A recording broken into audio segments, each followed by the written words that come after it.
Her many voices, her many voices, her many voices, her many voices.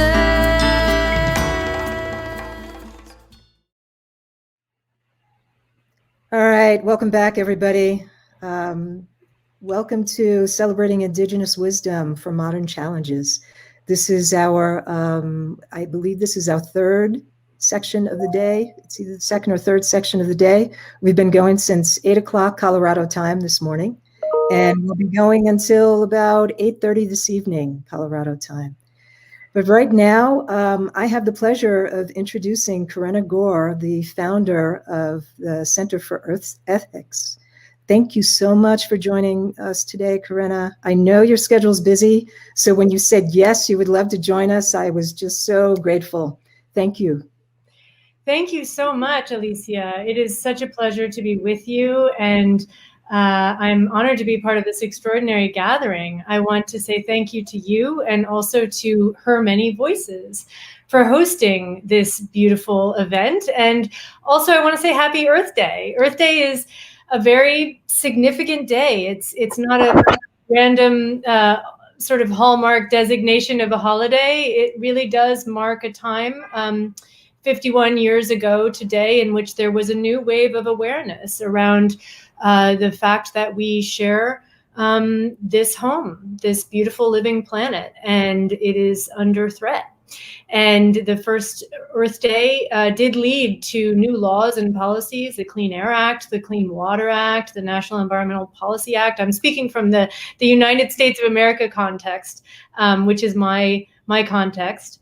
The awareness around Earth Day really did galvanize real change. And yet we are now in a time where more than ever we need to come together and have a new phase of that movement. I am Corinna Gore. I am the founder and director of the Center for Earth Ethics at Union Theological Seminary. The path that I took that led me to be right here, right now, is that I was very worried about the climate crisis. And I learned that the two main drivers, they call them megatrends, were depletion and pollution. The depletion of the forests and the wetlands and the soils that absorb carbon naturally. And at the same time, the pollution, all of this coming from the industrial processes and systems that goes into this thin shell of atmosphere that we see as the sky, but has a limit in which these gases can build up. And we have seen already that the weather patterns change as a result. We have the stronger storms, the droughts, the wildfires, and so on. And so that pollution comes from the burning of fossil fuels that have been extracted from inside the body of the earth. And so I came to realize that these two megatrends, it's not only that they were happening, the crisis is really that we, as a collective human species, don't seem to be able to properly perceive it and act to change course. And so there's already a lot of data and science and technology, more than enough to prove it and to solve it. But clearly that's not the issue. There's something deeper happening here. This is a spiritual and cultural and moral crisis. And it's specifically about the need for human beings to connect and belong to the earth, to this planet, to our mother. Absolutely. We forget the connection that we have. We remove ourselves from it. And now is the time to reconnect. Yeah. Yeah, absolutely. And I want to say that traditional Indigenous peoples have never lost that connection.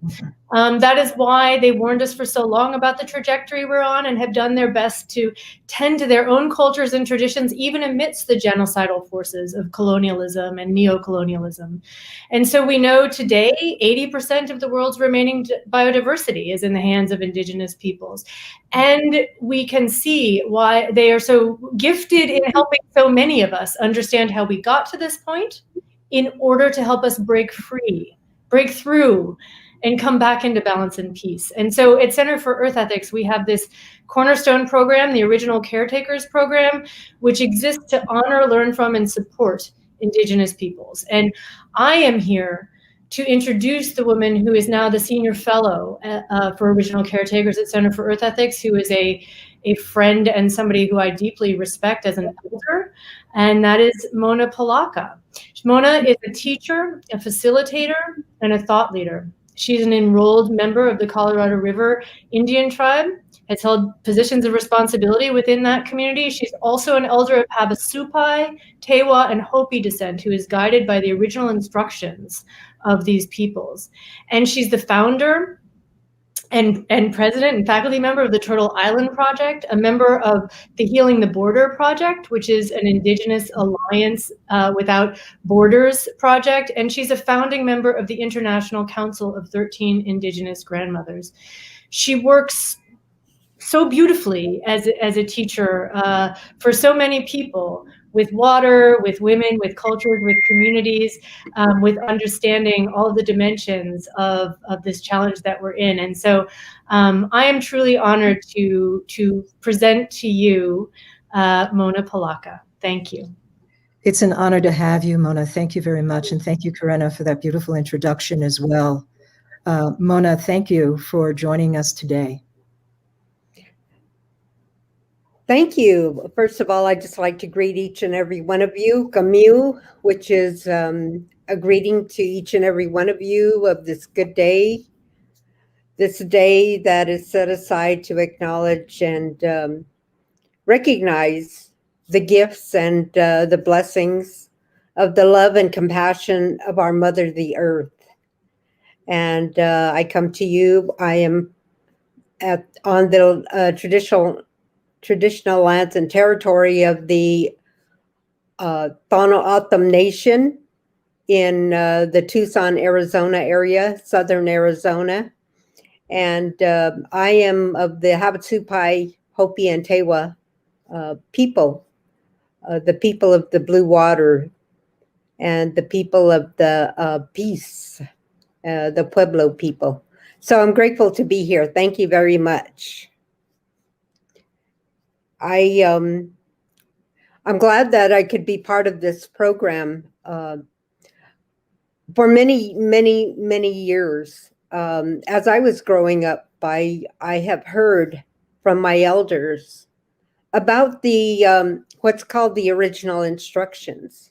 And the original instructions were teachings that were passed on to us, that were given to us two-legged beings, as human beings, five-fingered ones, as some as we identify ourselves among Indigenous people, and also as the people.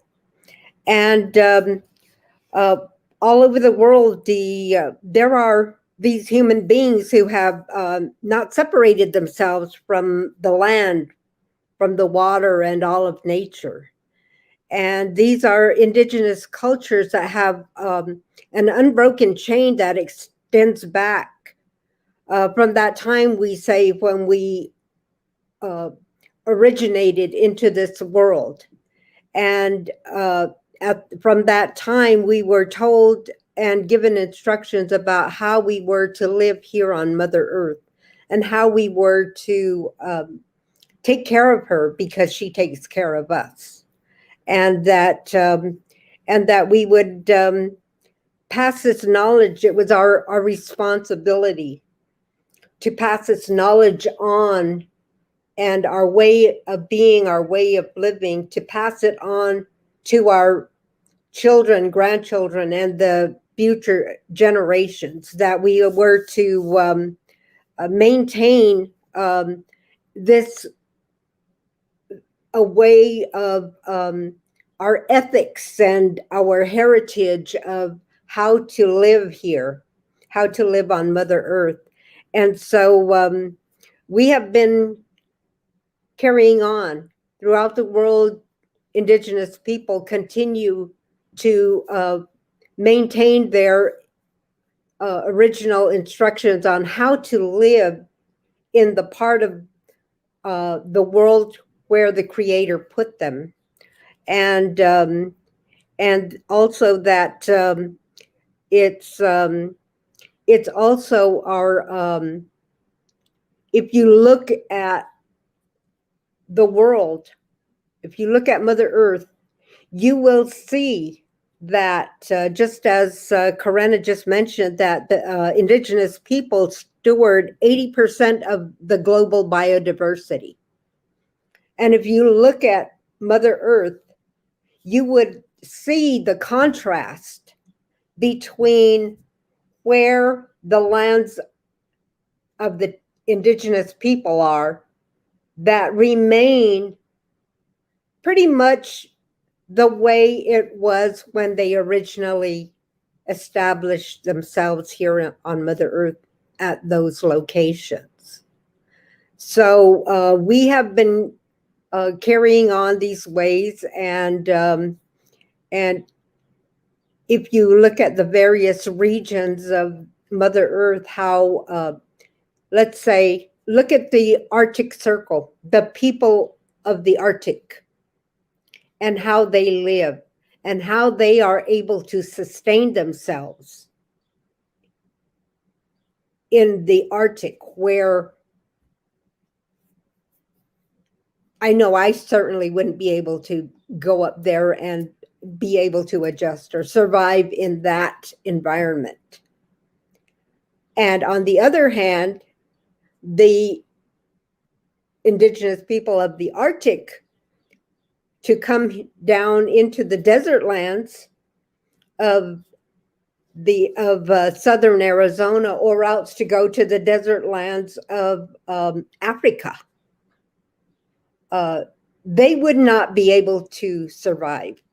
I mean, it would be very difficult, and it would take the goodwill and compassion of the Indigenous people of those places to embrace them and to show them how to survive, share the survival skills with them, the survival knowledge of what to eat, how to keep themselves warm, or how to survive in the desert climates. And so this is, this is what we're faced with here today. And so survival is something that we as Indigenous people have always been instructed to we've all been instructed to maintain those practices about how we are to maintain this delicate balance. And this is what my mother told me. She said, we live in a very delicate balance. Her people, the Havasupai people, who are living at the bottom of the Grand Canyon, and their land base where they live, their village, is 1 mile wide and 3 miles long. And she told me that we live in a very delicate balance. We must maintain that balance in order for us to continue to exist. And oftentimes, when we're talking about the world, when we talk about populations, what is it, 8 billion people, something like that?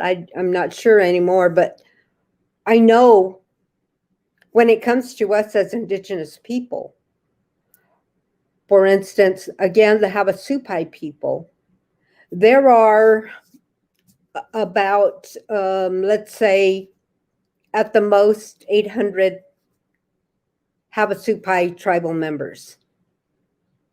That's pretty small. And so we're very conscious about survival. We're very conscious about maintaining our sacred instructions about how to live in this delicate balance, which also includes, living with the seasons and how the seasons are, knowing what the seasons will be, and how to prepare for them, and how to make sure that the children are instructed on how to prepare, for their own survival. And of course, the number one things that we need for our survival is to have water, to have clean air, to have the land to where we're going to live, our land base on Mother Earth, and to have our foods. And our Indigenous people, we have our food systems that have been passed on again throughout time, and so it's important for us to continue to maintain that. And so we were told, I was told as a young lady, that there would come a time when the Indigenous people would remind the ones who have forgotten about how to take care of our mother, the earth, and how to make sure that we maintain that delicate balance. And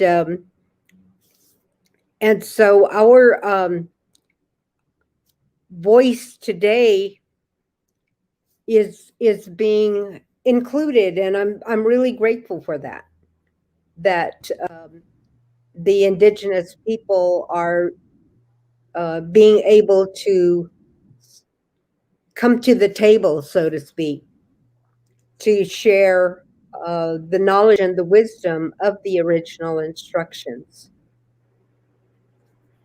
I think across the board, it seems like Indigenous peoples, and it does not matter where your peoples are from, it seems that there has been prophecy that says now is our time. Stories have been shared, whether you are here in the tribal lands. I mean, I am sitting here of the lands of the Arapaho and the Cheyenne and the Navajo and Shoshone, and they're in Apache. This is the land of the peoples here. And I've heard the stories of now is the time for Indigenous peoples to lead the way. From my people, from the Tsalagi people, from Cherokee people, the Eastern Band, the same thing. I've heard the stories from the Sami people, from Finland, the same thing. Mm-hmm. And from African nations, the same. Now is the time. It is to be reminded. We have forgotten. It is to be reminded. I spoke earlier about, I truly believe that it is the whisper of our ancestors. Every life, every time someone comes into this world, it is the whisper of the ancestors of who we are. And then society, over the next 5 or 6 years, tells us to ignore that. Ignore your imagination. That's just your imagination. Children know. They are close to spirit, to source. They know. And then we spend the rest of our days reminding ourselves and each other of who we are and why we are, our purpose and our connection with Mother and all. So I thank you for sharing these words, Mona, because it's so crucial to our future ancestors, for those generations to come. I look to my children, to my girls, for that guidance. I sit quietly oftentimes now to listen to what they have to say. And I continue to do the same with younger people. I don't know if you were able to see earlier, we had some of the youth. We had youth from Latvia as well as youth from Colorado that spoke, and from Haiti. And we will have more a little bit later today.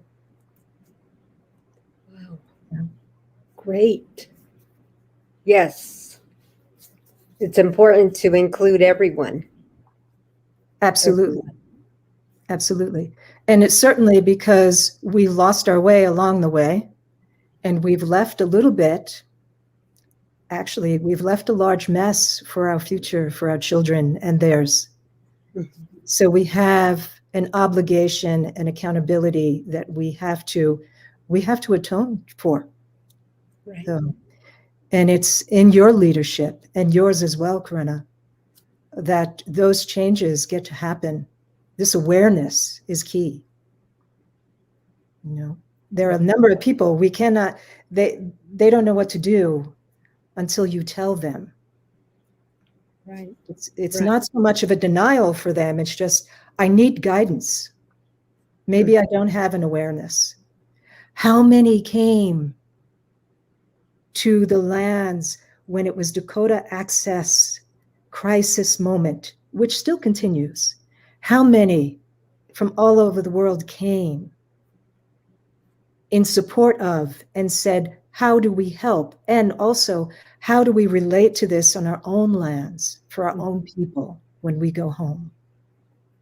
We have to remember that we are every drop of that water. Yes. That is who we are. Yes.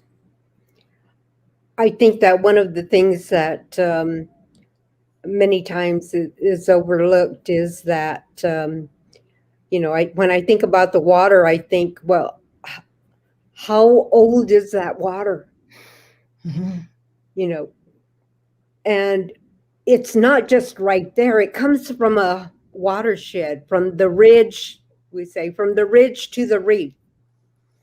And there's this whole system, and that is important. And I think I had a picture that was going to be posted, and it's a picture of the water, the river systems or the river basins of the United States.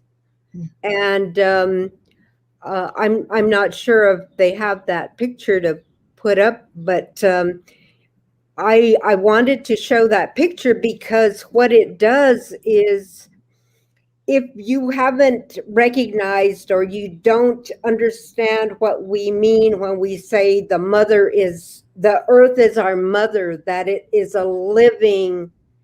it's a living being. Mm-hmm. If you look at the river basins of our country, our homelands, you will understand what we mean when we say Mother Earth is alive, that our water is her bloodline. It's our lifeline. It is. And the same thing with all of the minerals, all of her whole body. They all have a purpose for her existence and her health, just like us. And so I just wanted to mention that right now. So thank you so much for giving me this opportunity. It's my pleasure. And I'm so grateful that both of you, were able to join us today, because these are the stories that we need to hear. We need to have that recognition of our connectedness. And I'm hoping that we can bring up that image that you were discussing. Will you say, okay, Corinna just sent me a note. Excuse me. Thank you so much. Yes, I know that we're working on the image, and in any case, people are welcome to visit Center for Earth Ethics, our website. And if the image doesn't come up during this program, we'll post it there, and we'll have more words from Mona on that website, centerforearthethics.org. And I just want to say that I Indigenous knowledge is so powerful and is still with us.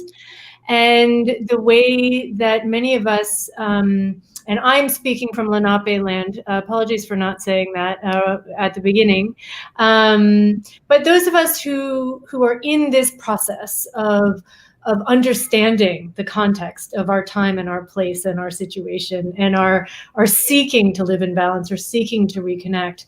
I just want to say that if you support traditional Indigenous peoples in their work, in keeping their knowledge, then you get the great blessing of being a part of something that is truly in alignment with the laws of nature, with creator, with creation. We've designed a kind of society that's put itself against, like antagonistic towards the laws of nature.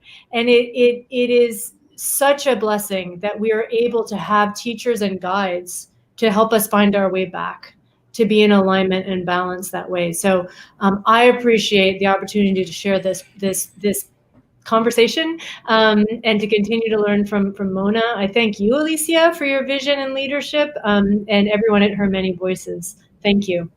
Thank you. Just one question. So how do you support the Center for Earth Ethics? How can we support? Well, we would be so happy if you would sign up for our newsletter and then hear more from us about our events. You can register and come to events. You can take classes when we offer them. You can obviously donate if you want to, but really to be present in the conversation with us, so that, because it's always evolving, as we know, and it's dynamic. I think the first I would ask is that you follow us on social media and you sign up for our newsletter, and that way you won't miss anything, because we put it all out through there, including Mona's wonderful teachings and guidance as well. Thank you for that question, Alicia. Okay, and at that point, hopefully we'll be able to see the photo too through the newsletter or through the links onto the website. Absolutely. Maybe we can post this conversation, and then we can pull some of the highlights into a blurb that includes the photo.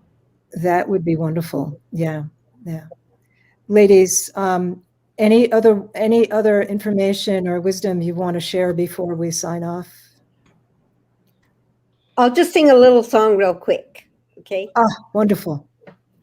We santo te, we santo te. We santo te, we santo te, we santo te, we santo te, we santo te, we santo te.